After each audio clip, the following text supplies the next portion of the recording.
Welcome back to another episode of the Addict series. This series is called The Book Room. And in the book room, there is a young lady who is looking for an apartment. And when she goes to find an apartment, she finds out that the book room is downstairs from the apartment. In other words, the apartment is upstairs. And she gets the apartment dirt cheap. I mean, this is 2026 that she begins in. But then after a while, she finds herself in 1981. And when she finds herself in 1981, guess what happens? She meets this couple who is madly in love, but the young woman's father does not want her to date the young man because he is not wealthy. I hope you all enjoy it.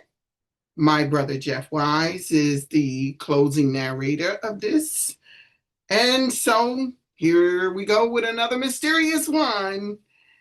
Don't forget to like and subscribe if you're feeling my vibe. And my name is Miranda Wise. Okay, here we go. Enjoy.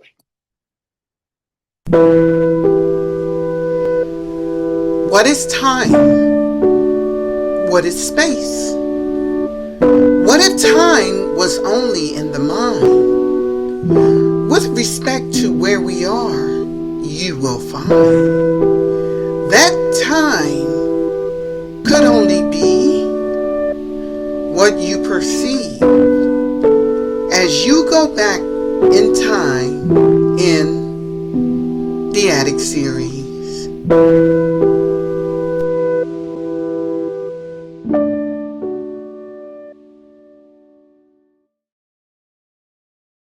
Chapter 1. Lesleyann pulled in front of the building. She looked up at the sign. The tattered sign read, "The Book Room." She looked at her phone. Yes, the address was correct. The ad stated there was an apartment for rent for $300. This place did not look like an apartment building. She was only 24 years old. This place had closed in 1989, long before she was even born.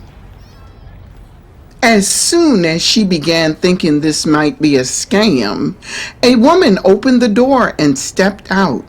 She approached the car. The woman was short, older lady with silver hair and donned a long, colorful dress and large hoop earrings. Can you park in the parking lot for me? The woman asked. Sure, Lesleyann said as she whipped her 8-year-old Toyota Camry into the lot. Then she hopped out. I'm Rita Baker, and you must be Lesleyann Franks. I am, and I'm pleased to meet you. Lesleyann shook hands with the woman. Like I said over the telephone, the place is very small, not much of a kitchen, but you said you don't have any children, so this might work for you. The woman spoke as she entered the side entrance, and through the tea room was a set of stairs. She turned on the light and said, "Watch your step, honey." Lesleyann followed the woman up the stairs. She wondered when the last time anyone had been there, but the floors were clean and the place seemed well kept, albeit abandoned. They passed a door before arriving at the second door. The woman used her key to open the apartment. Lesleyann looked around. It was small, but there was so much she could do with the place.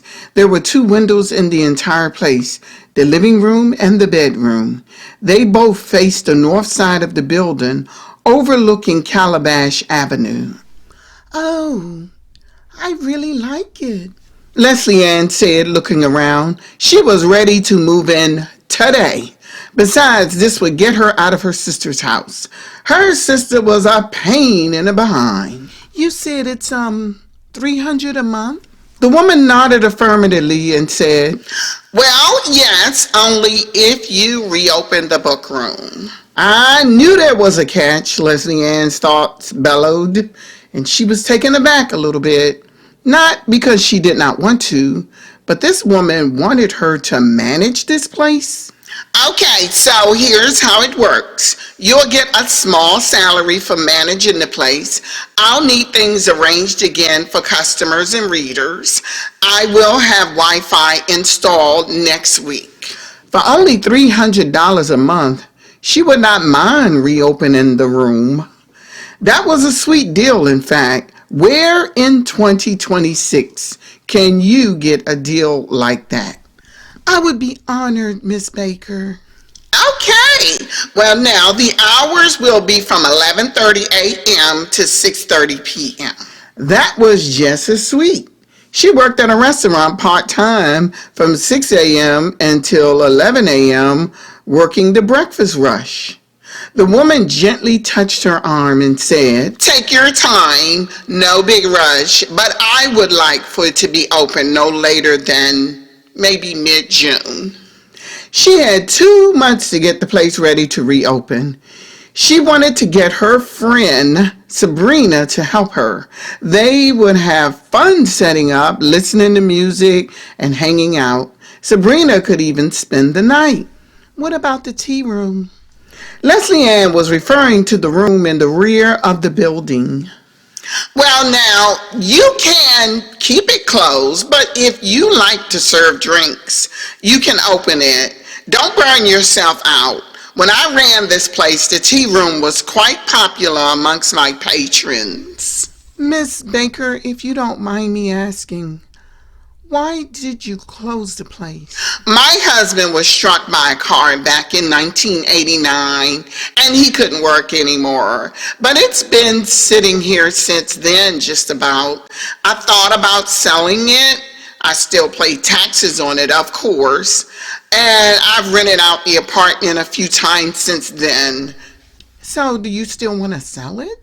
The woman paused before saying, "I'm really not sure about that right now." Lesleyann was happy to hear that. So, you're still interested in the place? You do want it? Yes, I sure do. Now, after you sign the lease and everything, I want to let you know that I take Zelle only. I do not use those apps. My card was compromised twice using those things, and I just don't do it. I do everything through bank transactions only. I understand. Lesleyann got on her phone and sent the money to her using the woman's phone number after they got the paperwork together. They headed back downstairs, and that's when Ms. Baker used her key to open the office. Inside a cabinet were the extra keys of the place, and she gave her the alarm code after they signed the 1-year lease. The cash register is still at the front desk, and it still works. And any cash you have on hand should be kept in this cabinet and keep it locked. I'll be by each morning to collect the cash for the bank drop once you open the store. Got it. And when you arrange the books, tapes, and things like that, it's up to you which books are for the borrow and which ones are for sale. So there aren't any books you want to keep? Honey, all the books I'm keeping are already at my house. Well, thank you so much, Miss Baker. I appreciate you giving me this chance. The woman turned around to face her as they headed towards the front door. Thank you, and please call me Rita. And you are welcome. Okay, Rita. Rita opened the front door, turned to Lesleyann, and said, "Keep the front door locked at all times until you open the place. Always enter from the parking lot on the side. It's well lit up, and keep the alarm on when you come and go, please." Okay, and thank you. All right, so you have my phone number. Call if you need anything. Lesleyann hurried back up the stairs to the apartment and screamed with joy. Woo! Yeah! This was all hers for at least 1 year. Her voice echoed in the hallway. She ran up the hall and down the hall again. She could not believe it. Chapter 2. So, you just gonna move out without any kind of notice? That's wrong, Leslie. Charity, her older sister, said once she arrived to pick up her things, she would have the movers to get her furniture out of storage later on, but for now, she would have to get her stuff out of her sister's house. She had too many kids, it was too noisy in there, and she paid her way too much rent. I told you I was looking for a place, Charity. You ain't tell me you found a place, though. But I didn't know the lady would offer me the place right on the spot. I really didn't have notice. But do you have to move out right now? Lesleyann thought, yes, because the more days she stayed there, the more her older sister would nickel and dime her for every little thing she could. Added to that was the fact that Charity was vindictive. She had to get her things out of there, like right now. Her car was packed, and by the evening, Sabrina and her brother helped her move her furniture from storage to the book room. She only had a small sofa, a bed, dresser, coffee table, small dinette set, and an armchair and a TV. This is so cool, Sabrina remarked. Once Sabrina's brother left, they ordered pizza and drinks, and they ate, sitting in the living room watching Netflix. Ask that lady if she has another apartment for $300. I hate having a roommate in order to afford rent these days. I'll ask. Maybe she does, Sabrina. Okay, thank you. But this is right up your alley, Leslie, because you love books. They headed downstairs to the main area. Some of the books were still on the shelves, but other books were in boxes. Sabrina pulled a VHS tape from the box and said, Brina, who uses these anymore? There was a VHS player hooked up to an old tube TV. And look at here. Now, this is a blast from the past right here. Look over here, Bree. Oh, my goodness. They quit making those things by the time we were born. They were both born in 2002. Sabrina made a crack at the phone at the front desk and said, It just looked like nobody thought to upgrade this place. Well, in all fairness, she did close the place in 1989, and she did have Wi-Fi installed earlier today, so I think we in good shape. Woohoo! The first step to progress. So, I know you're spending the night tonight, Brina. Oh, you better believe I am. Why not? This is fun. They found themselves downstairs in the main room until almost midnight. Lesleyann had to be up by 5 a.m. to make it to the restaurant by 6 a.m. Chapter 3. Lesleyann could not wait to get off and to get back to the book room. She had already planned what she wanted to do. She headed upstairs to her apartment to shower and change her clothing. She kicked off her shoes, removed her clothes on the way to the shower. She hated smelling like food. She stepped into the shower.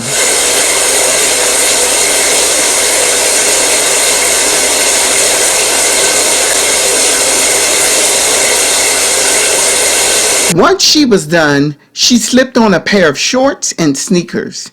The only place that was carpeted upstairs was her apartment. The main room was, but the tea room was not. As she was on her way down the hall, something occurred to her as she turned towards the stairs. A door. She passed the stairs and headed to that door. When she turned the knob, it opened. Inside was a room that contained shelves full of books. A window was facing the door. She started looking at some of the titles on the spines of the books to see which ones she wanted to read. One in particular caught her attention, but when she removed it, the book right next to it fell to the floor.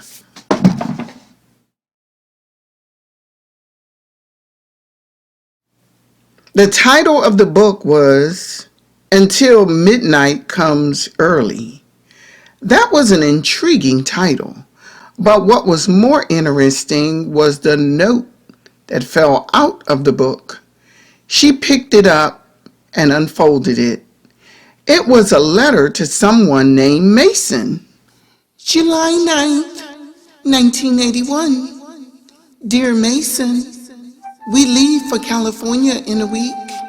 I wish my parents were not leaving, but my father's job is relocating us.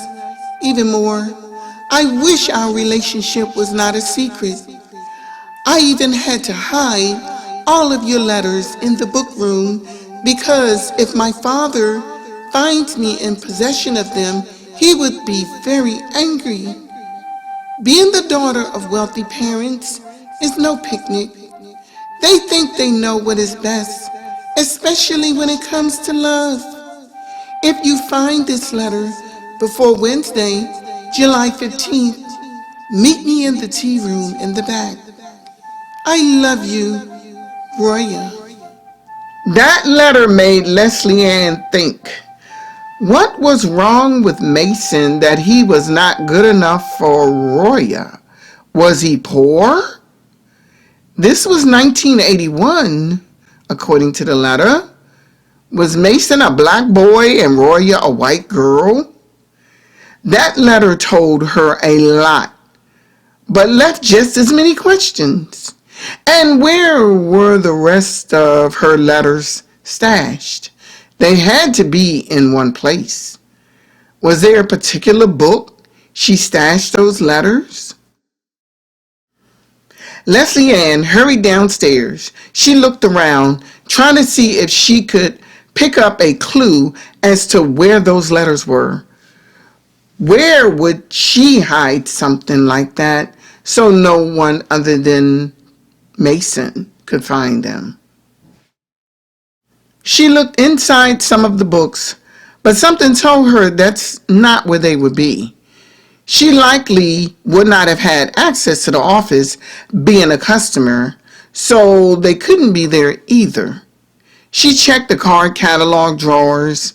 Not there. Maybe she took them with her when she left. She began separating the books that would be in the borrowed section from the ones that she decided should be for purchase. She grabbed the old vacuum cleaner and swept the area where the borrowed section was before arranging the tables.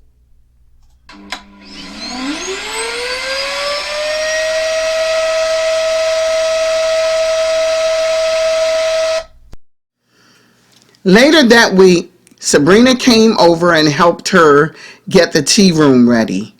Lesleyann had enough money to purchase drinks and different teas. She would earn that money back from the sale of the drinks. Girl, this is so cool. So when are we opening? I don't know yet, but I got something to show you. She handed Sabrina that letter. The other woman read it. Girl, what is this? Some message in a bottle love letter? I'm surprised you even seen message in a bottle. But it does seem that way, doesn't it? I'm checking out the date. That was like 37 years ago. I know, right? But she says in that letter that she stashed the other letters in here in the book room. I wonder where they could be. Well, did you look in other books? I checked out a few, but I figured she wouldn't stash them in there where other people can see them. Just maybe she took them with her before she left. Lesleyann could not determine anything, but one thing she knew, this all had her curious. Chapter 4. When Lesleyann woke up the next day, something had changed. She got a shower and headed downstairs. To her surprise, people were sitting in the book room reading. What caught her attention was that everyone was dressed like a time in the past. The clothes, the hairstyles, and then she noticed the music. An old song played over the speakers. She looked at the front desk. A young girl, Rita Baker, stood behind the counter checking out books for a couple of high school kids. Lesleyann, do you mind helping the girl over there at that table with the green shirt on? Rita said. Yes, ma'am, I can. Thank you so much. Lesleyann headed over to the girl. She was looking for a particular VHS tape. She led the girl to the other side of the room where the tapes were. She could not understand what happened. Why did it look like they were back in the 1980s? Wait until she tells Sabrina. Or was this a dream? Oh, it had to be a dream. Lesleyann, I'm on my way to lunch. Watch the room for me, okay? Oh, okay. She positioned herself behind the counter and checked out a couple of books. The phone rang. The book room. How may I help you? Can I speak to Roya? The young male voice said on the other end. That made her stop cold. Roya? The author of the letter? Roya? May I tell who's calling? Mason. The room began spinning out of control. She could not believe this was happening. She finally found her balance and said, "Attention! Someone is calling for someone named Roya." The same girl with the green shirt on that she was helping stood up and said, "That's me." She walked over to the phone and took the call. Lesleyann heard her say, "Yes."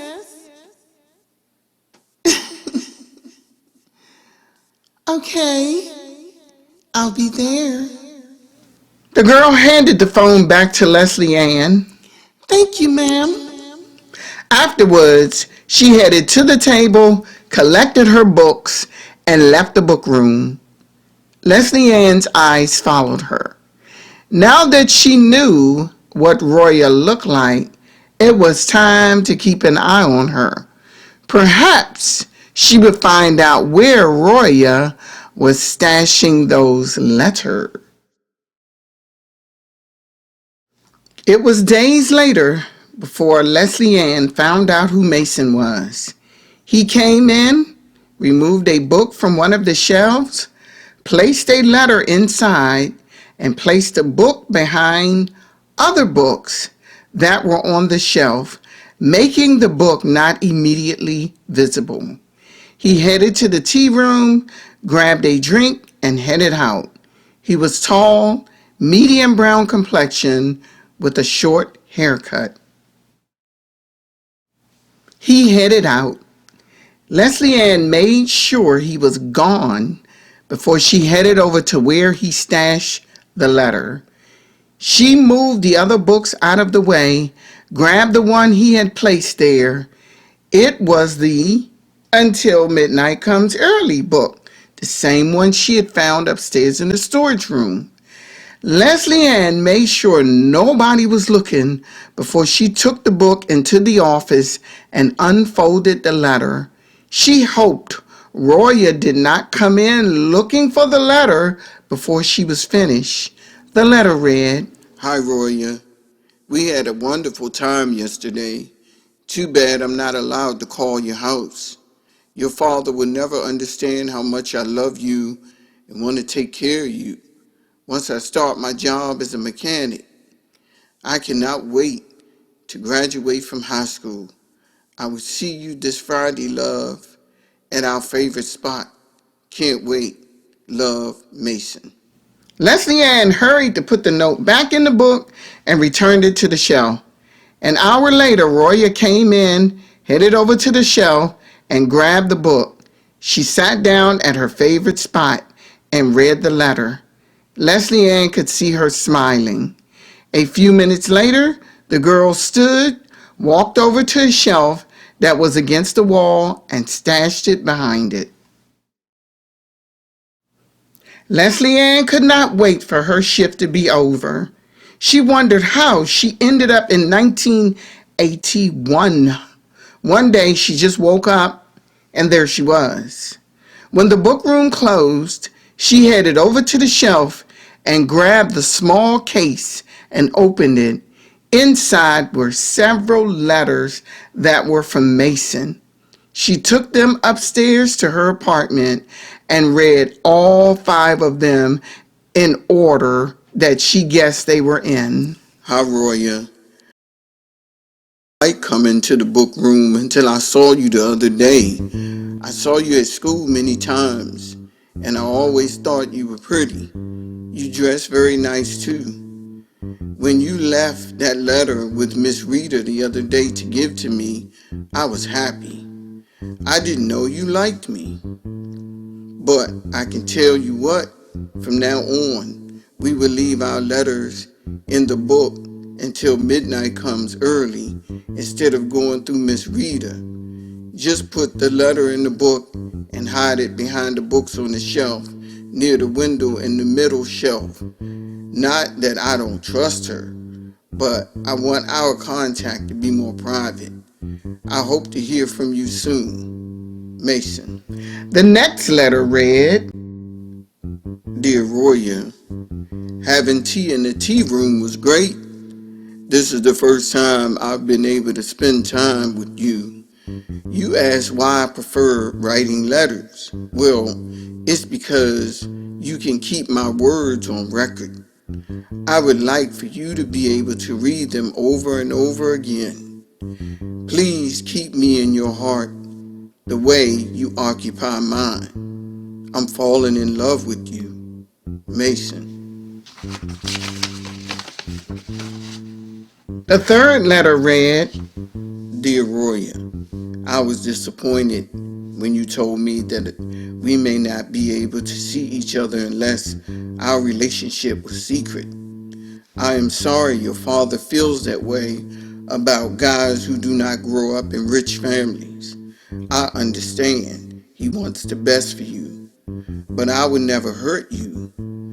I am going to continue my auto mechanics when I graduate next year. I would make good money fixing cars. Too bad I'm not allowed to call your house. I hope your father's opinion of guys like me does not turn you away. Love, Mason. She picked up the phone to call Sabrina and then realized she could not.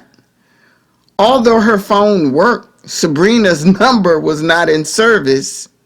Lesleyann could not understand what was going on and why she seemed to be in the early 1980s.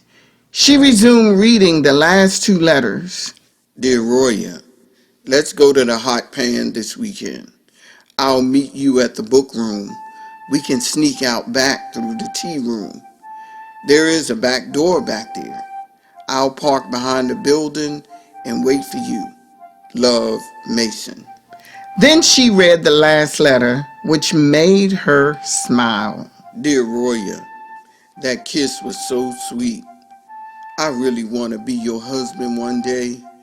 I will save up money and buy a home. I got a letter today saying that Aaron's auto shop wants to hire me. I will be working there 3 days a week after school and on Saturday. Isn't that great? I love you, Mason. One thing was clear, Mason really loved Roya. He had it bad for her. She wondered why men in 2026 were not that way. She had to think of something to do for them. Having someone to love you so deeply should never be taken for granted. Roya lay in bed, staring up at the ceiling. The letters were all over the bed. There was something intriguing about this young couple.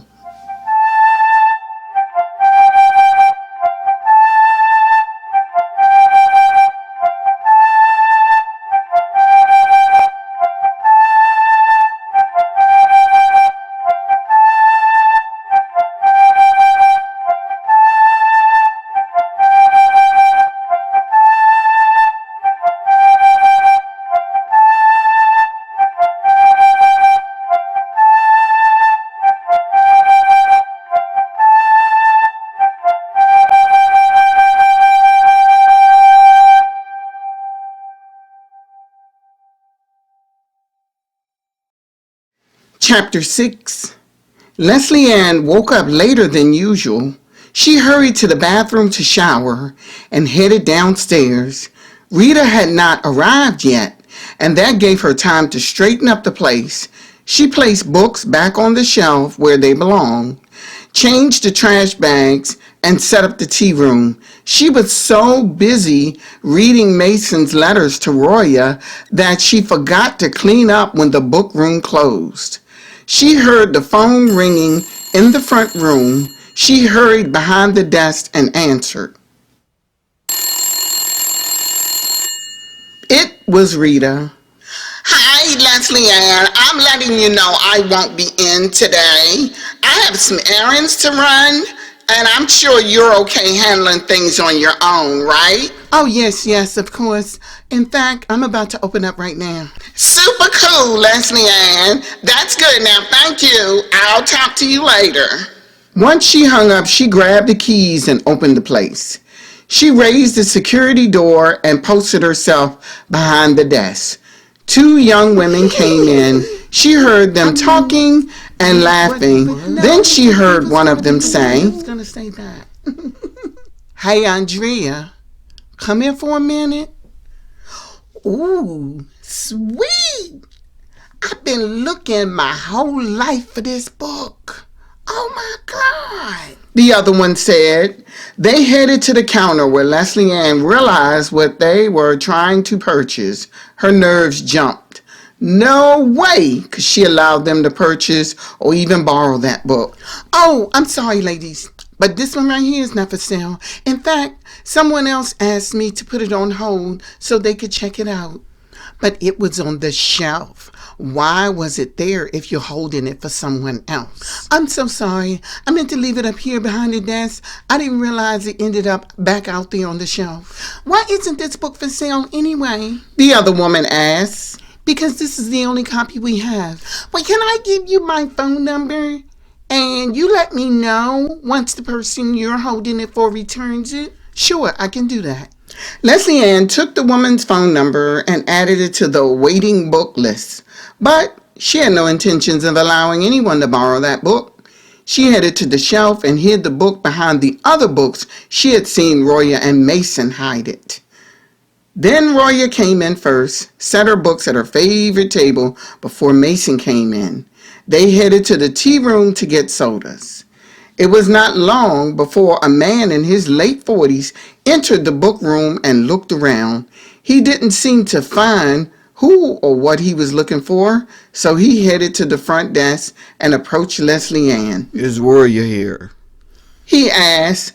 Lesleyann wondered why he would think she knew the girl. Actually, I think she just went to the bathroom. I'll be right back. Lesleyann headed into the office and used another door that led to the tea room. She spotted the young couple in the corner at the back of the tea room. She headed over to them with purpose. Excuse me, are you Roya? Is that your name? Yes, that's my name. Well, your father is out in the book area. Roya hurried into the main area while Mason stayed in the tea room. He took a seat and waited for Roya to return. I came up here because I wanted to make sure you had money. Her father said, handing her money. Your mother would be here to pick you up around 8. Okay, thanks, Daddy. He left the store. Lesleyann watched him leave from where she sat behind the front desk. Chapter 7. Lesleyann was putting up books one day when she noticed something on the huge desk calendar.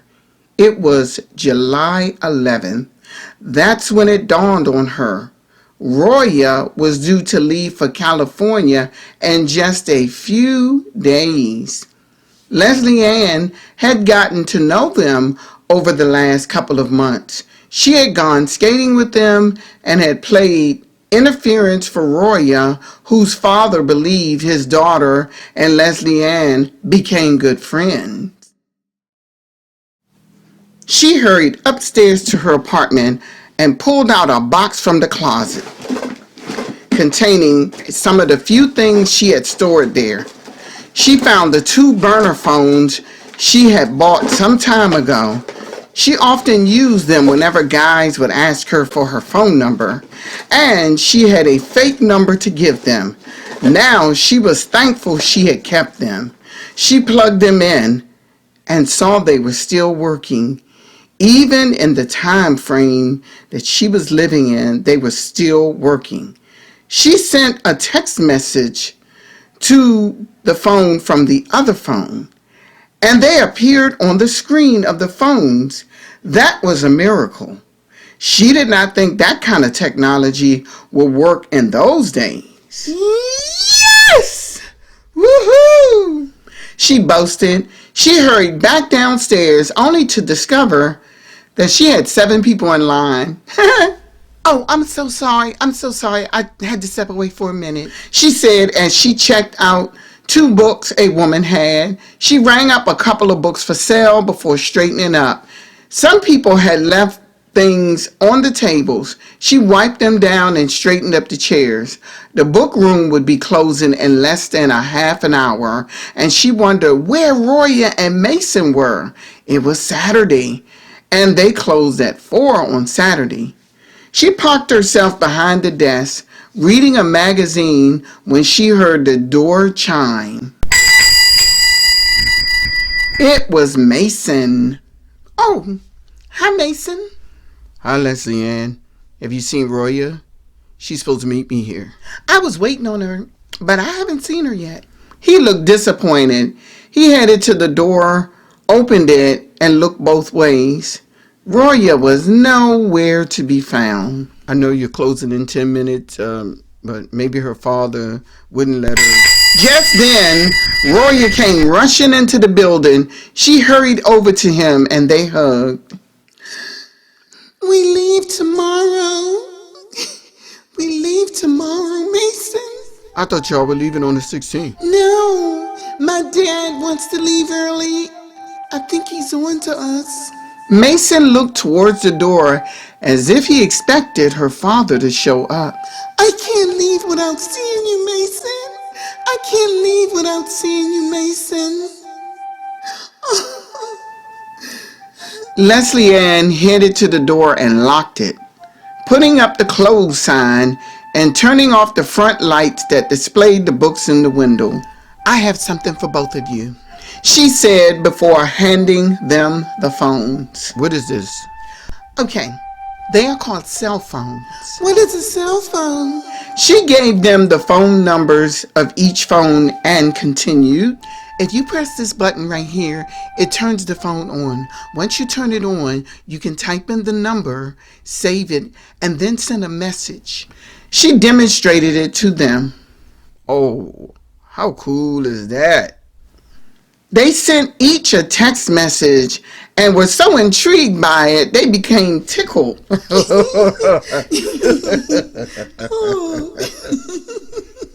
Now, you two will be able to keep in touch with each other. We sure will. Thanks, Lesleyann. Thank you so much. Thank you, Lesleyann. Roya and Mason hugged her. Now, let me get you home, Roya, before your father becomes worried. Once they were outside, the young couple kissed before parting. Mason got into his car and pulled off. Roya cried the minute he pulled off.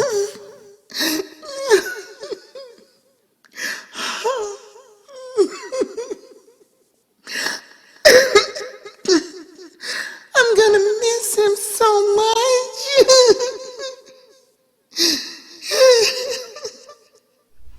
I'm gonna miss him. I know. Listen, I do understand, and I know how you feel because I would too. I wonder if we will ever see each other again. Maybe.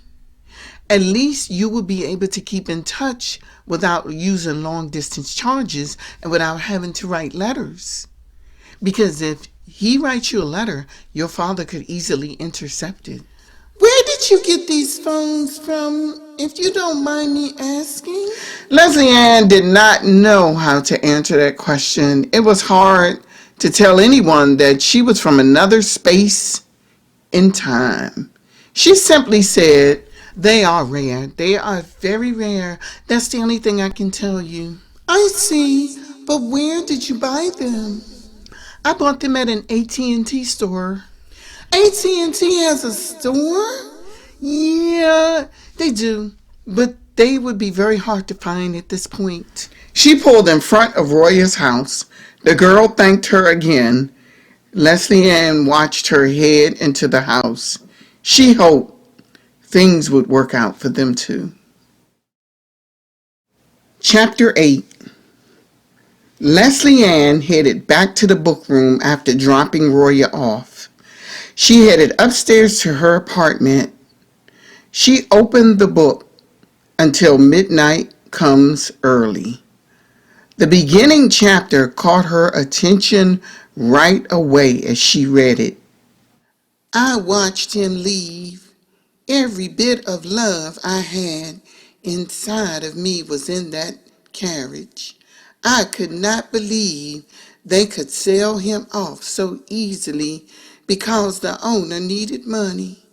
But he loved me and I loved him. His eyes were sullen as he looked at me. The look said he thought he'd let me down. He thought it was his fault, but it was not. I waved briefly. I did not want anyone to see me waving. You were not allowed to have any feelings as an enslaved person. You were expected to work until you tired out, sleep enough to re-energize, eat enough to keep up your strength. But love, not love, no. We were not human to these people, and now my Ralph was gone away from me. I did not know where he was going to. We grew up on a Georgia plantation. We had known each other since we were little. Now I am 17 and he is 19. The carriage started moving. I watched until it bent around the line of trees as it left the property. I wanted to cry, but I wasn't supposed to. Cindy, don't you hear me calling you, girl?" I heard the mistress calling my name. "Cindy, get on in here now and get the table ready."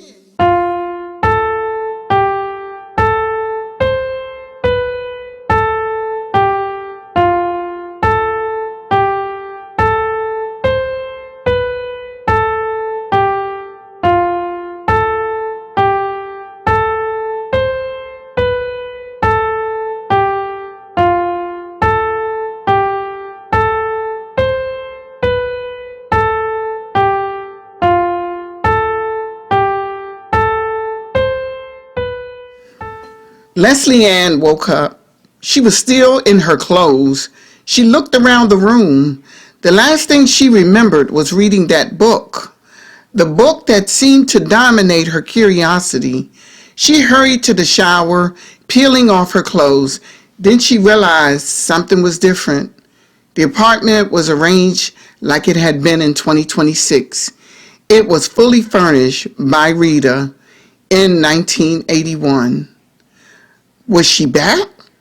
Then her cell phone rang, and she answered. "What you been up to?" "I've been calling all day yesterday," Sabrina said.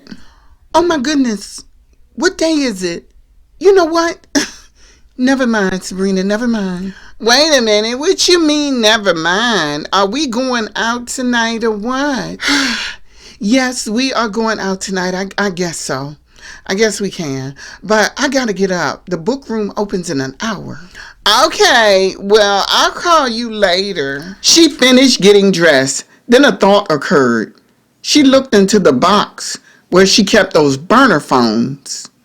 Those two particular phones were gone. Was she really back in 1981? This was all so strange to her. She grabbed that book and headed downstairs. She would continue reading it between slow periods during the day. The phone rang. She set the book on the counter and answered. Hi, Lesleyann. I was just calling to check in on you, Rita said on the other end. Yes, I'm fine. Everything is good. Okay, well, I'm glad to hear that because I called twice last night. You must have been really asleep. You were knocked out. I know how working two jobs can be. Let me know if you could use some help today. I think I'm going to be okay for now. Oh, great. I'll be over around noon to collect money for the bank deposit. Oh, okay. Thanks. All right. See you soon. 10 minutes later, Lesleyann was opening the store. She disarmed the alarm and straightened up some of the chairs at the tables before heading to the tea room to start the pots of tea and coffee and make sure the coolers had enough cold drinks. She heard the chime at the door and headed back into the main room. A middle-aged, well-attired woman stepped in and started looking around as if she was admiring the place. Good morning. Good morning, the woman said. She headed towards the purchase section and looked at a few books. She pulled one of them from the shelf and leafed through it. She did not seem to be in any hurry, just browsing. Then she headed towards the counter with 2 books for purchase. When she noticed the book Lesleyann left on the counter, she picked it up. Oh, my. I don't know how long it's been, the woman said, opening the book and turning the pages. Excuse me? Lesleyann said. She noticed a huge diamond on her left finger that matched the wedding band. Her hands were laced with diamonds on her right hand, and she wore a nice diamond tennis bracelet. This book, how much? I don't see a price. Oh, that one is not for sale, ma'am. Lesleyann reached for it, but the woman didn't give it up. I'll pay $100 for this book. Why? Lesleyann said she wanted to finish reading that book. Do you know how rare this book is and how many of them were circulated when it was published? Lesleyann remembered other people trying to buy that book, and they seemed adamant about purchasing it. But that book was near and dear to Lesleyann. She would never forget the couple that went out of their way to get their lives started for that book. Why did this woman want this book? Why did she want to do this? Oh, ma'am, I didn't know that. Well, of course you didn't know that. How about $200? I'm sure Rita would think it's worth it. You know Rita? My. Listen, young lady. The door chimed and a man in his early 60s entered the store. Sorry, babe. I didn't know that call was going to take so long. Mwah. He kissed her cheek. Then he noticed that book. It's still here. I know. I'm surprised it lasted this long, dear. I thought it would have been sold by now, but she won't even sell it to us. The man looked at Lesleyann and said, You won't believe how this book played an important role in our relationship when we were in our teens, young lady. Didn't it, babe? Oh, yes, it did. Yes, indeed. And we used to meet up here every day just about because her father didn't think I was good enough for her. He sure didn't. He just didn't know. No, he didn't. But you know what? If it wasn't for this lady who gave us these strange phones, we would have lost contact, wouldn't we, babe? Yes, we would have. And I still have mine. Here, let me see if I can find it here. The woman reached deep into her handbag and pulled it out. Lesleyann was astounded to hear all of this. Her eyes were wide with wonder, and she couldn't speak for long minutes, listening to them tell their story. The woman held up the phone and said, I would never get rid of this, although it quit working a few years ago. That's because it's outdated. But we kept in touch, and here we are celebrating our 44th wedding anniversary. We come to town every year and visit this store like old times. And we hoped we would run into the young lady who used to work here, but we never found her, did we? Finally, Lesleyann spoke up. Were those phone numbers 854-7181 and the other one was 853-3212? The couple looked at each other and the woman said, "Wait a minute. It was you! You! It was you!" The man finally recognized Lesleyann and he said, You know what? That was her, babe. But wait a minute. I would expect that she would be a lot older now. "Yeah, because you were older than we were." Lesleyann recognized them as soon as they started talking about that book and what it meant to them. Then she said, "I didn't start working here until a couple of weeks ago. I'm sorry." I don't care how long ago you started working here, whatever the case. We want to thank you. We have 2 lovely daughters and 5 beautiful grandchildren because of you. They wanted to hug her, and she stepped from around the corner and obliged them.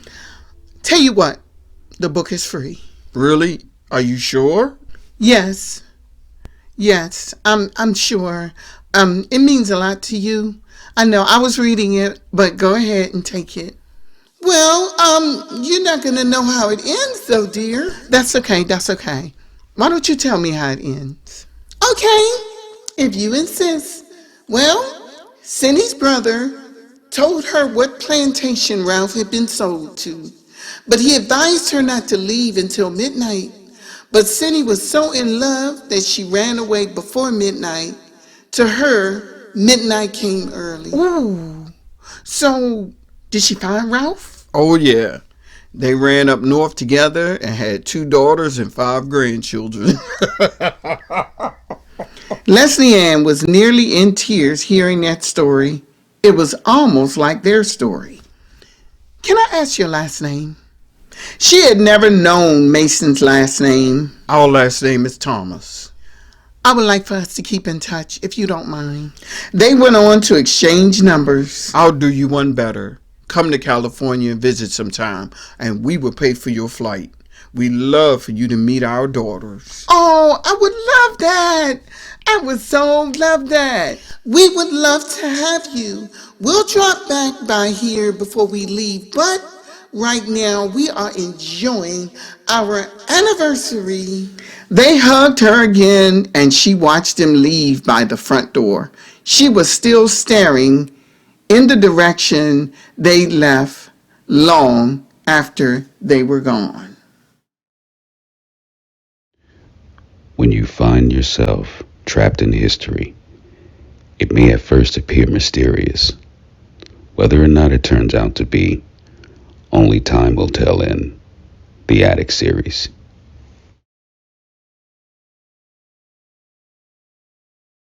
Good evening, and I hope you enjoyed this episode of the Attic series, The Book Room.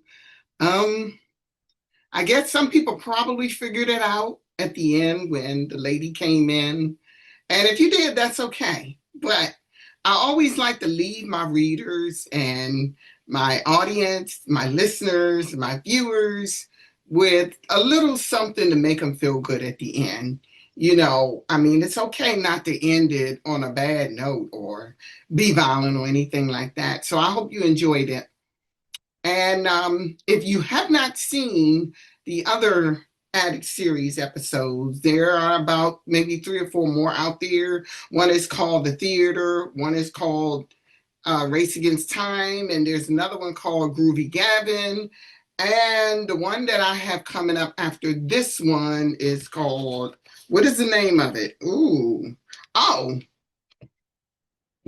I'm sorry. Another one is called A Town to Remember. So the one I have that's coming up after this one is about these kids that's on this long train ride. And they end up in a town called Sellerstown, and they don't understand how they ended up there. So there we go. So I hope you enjoyed it. Have a good evening. It's Friday night somewhere. So, okay. Take care. Bye bye.